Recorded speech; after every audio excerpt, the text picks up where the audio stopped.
J'ai grandi, moi, donc, dans mon village à Crécia, un petit village de 300 habitants dans le Jura. Puis, je suis partie à l'internat au lycée Pasteur en option cinéma. Et c'est là que j'ai un peu découvert les films, en fait, parce que j'avais pas vu beaucoup de films avant de partir. J'ai choisi cette option sans trop savoir dans quoi je m'embarquais. Et donc, j'ai découvert vraiment, parce que j'avais des super profs de cinéma, j'ai découvert à ce moment-là déjà un premier amour pour le cinéma en tant que cinéphile. Et après ça, j'ai voulu continuer, mais je savais pas trop dans quoi, pourquoi. J'arrivais pas encore à m'envisager réalisatrice, ça me paraissait complètement inaccessible. Donc parfois, j'imaginais peut-être monteuse, peut-être scénariste, mais je savais pas trop. Ou j'aimais bien le son aussi. Je suis quand même partie à Paris parce que j'avais envie de découvrir la grande ville et je suis allée à la fac à la Sorbonne à Paris pendant 3 ans où j'ai fait beaucoup de théorie, mais j'ai vite compris que c'était pas trop mon truc, donc j'ai pas fini la licence. Enfin, je l'ai fait la licence mais à distance.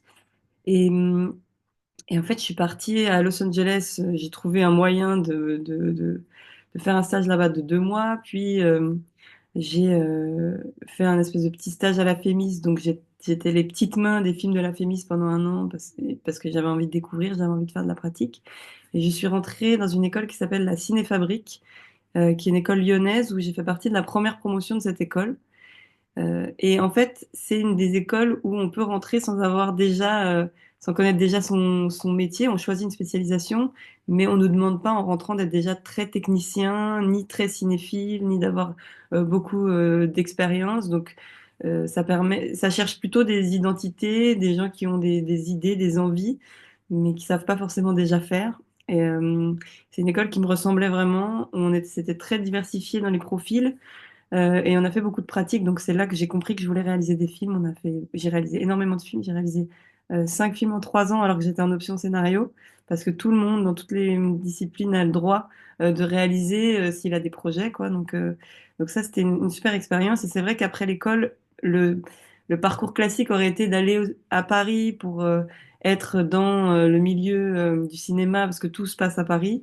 Mais moi, j'avais pas du tout envie de faire ça. J'avais déjà vécu Paris et c'était pas là-bas que j'avais envie de vivre. Donc je suis rentrée vivre dans le Jura parce que j'avais envie de vivre dans le Jura.